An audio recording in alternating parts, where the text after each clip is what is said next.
Most people know what the CIA is, but what many may not be aware of is that the CIA has participated in many covert, often illegal and inhumane experiments and operations. The most famous of these being MKUltra, the mind control program initiated by the CIA in 1953 and ending in 1973. Project MKUltra was designed with the end goal of obtaining better methods of mentally breaking, interrogating, and brainwashing people for military use, often through the use of mind-altering substances and torture. Stephen Kinzer, a journalist mentioned by NPR.org, states that chemist Sidney Gottlieb, who spearheaded the MKUltra program, believed mind control consisted of two main stages. First, dismantling an individual's mind, and then reconstructing it into a more compliant, malleable form. Many United States citizens were unwittingly part of this program. It operated across the country in universities, prisons, and hospitals in a low-key, secretive manner, often disguised as ethical research, even though it very much wasn't. Among the many different interests Gottlieb had in regards to the MKUltra program, a few stand out as most notable. LSD, a powerful psychedelic drug that was accidentally synthesized by Albert Hofmann in the late 1930s, understandably fascinated the United States government and CIA due to its immensely powerful hallucinogenic effects. According to an article by Ohio State University, LSD, or lysergic acid diethylamide, is a drug that acts on serotonin receptors to produce powerful visual hallucinations such as fractals, enhanced colors, and, depending on the dose, an entirely different way of thinking. It causes parts of the brain to interact in areas that are not typically able to connect, which often alters one's outlook on life and changes pre-existing thought patterns. This creates a spiderweb of interconnected thoughts and a sense of understanding that researchers are actually currently looking into for positive uses. According to an article by the National Library of Medicine, LSD has been shown to aid in the rewiring of neurons, which makes it helpful in treating some mental health conditions, especially addiction.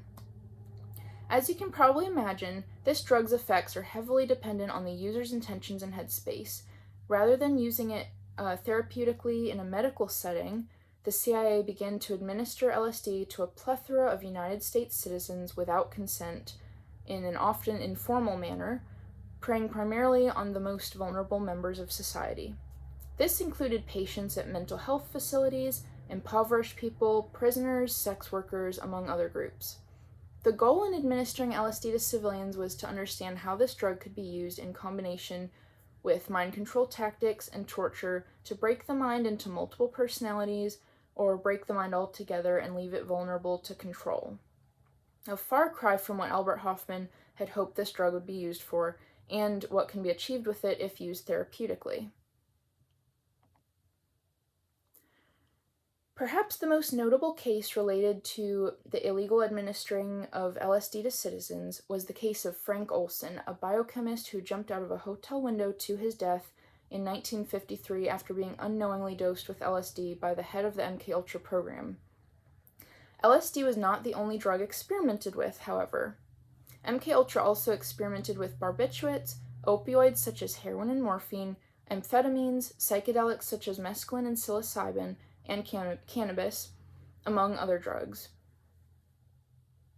A document found on the CIA website reports the technique of administering IV sedatives and then IV amphetamines once the test subject fell asleep as being sometimes effective in obtaining answers to some interrogative questions. CIA.gov states that LSD was eventually dismissed by the MKUltra researchers as too unpredictable in its results. Although useful information was sometimes obtained through questioning subjects on LSD, not uncommonly the most marked effect would be the subject's absolute and utter certainty that they were able to withstand any form of interrogation attempt, even physical torture. Obviously, this did not serve their purpose very well, as it's kind of the opposite of what they were aiming for, so they eventually discontinued the use of LSD in their experiments, but not before using it unethically and without consent on many test subjects. Illegal drug experimentation was not the only interest of MKUltra. The program also explored psychological torture techniques, still using humans as their test subjects. These techniques included, but were not limited to, sensory deprivation, isolation, electric shocks, sexual abuse, psychological abuse, physical violence, and hypnosis. They took special interest in the ways torture, both physical and emotional, aided in the interrogation and mind control tactics. The MKUltra program tested these techniques on U.S. citizens as well as the CIA and military personnel. Some patients, such as then-pregnant woman Esther Schreier, were unwitting participants of a depatterning experiment where she was put in a drug-induced coma for 30 days.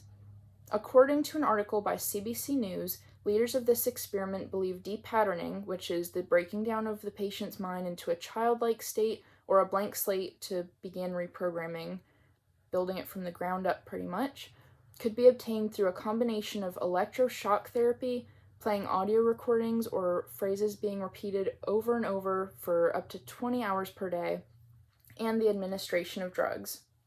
Schreier's medical notes report that she was proclaimed completely depatterned once she had lost control of her bowels, could no longer swallow, and could no longer speak. Keep in mind she was pregnant through all of this. Through all of this, anytime Schreier would begin to bleed or have gynecological issues related to being pregnant while all this was being done to her, they would give her a very brief, 4 or 5 day break, and then resume the experiments after.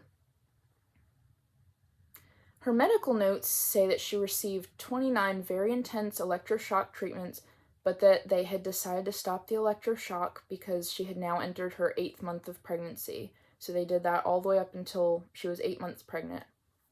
When Schreier had completed the experiment, she did not know how to complete basic life tasks, did not know who the father of her child she was pregnant with was, nor any family members. This is only one of many stories from people who have experienced the torture and trauma of the MKUltra program. In conclusion, I believe it's important for us to be aware of what is going on in our government and CIA so we can try to prevent further abuses of power and hold those agencies accountable. We have seen the horrible lengths they will go to if left unchecked. According to CIA.gov, most of the official documents pertaining to this program were destroyed in 1973 when Richard Helms, the director of the CIA, ordered for their destruction in order to prevent the information from becoming available to the public. Helms believed the exposure of these documents threatened national security as well as the reputation of the CIA. They also feared the severe legal consequences would inevitably come from this information being made public. Fortunately, some of the documents survived this attempt and surfaced to the public in the late 70s, and now many U.S. citizens are aware of what lengths the CIA has gone to gain an advantage in their interrogation and mind control tactics. But a lot of it is still hidden and destroyed, and you can't really access it anymore, unfortunately. From illegal drug experimentation on human subjects to physical and emotional torture, the CIA negatively affected many lives with the MKUltra program, but now we are equipped with the knowledge to hold these types of agencies accountable to ensure these abuses of power do not happen again.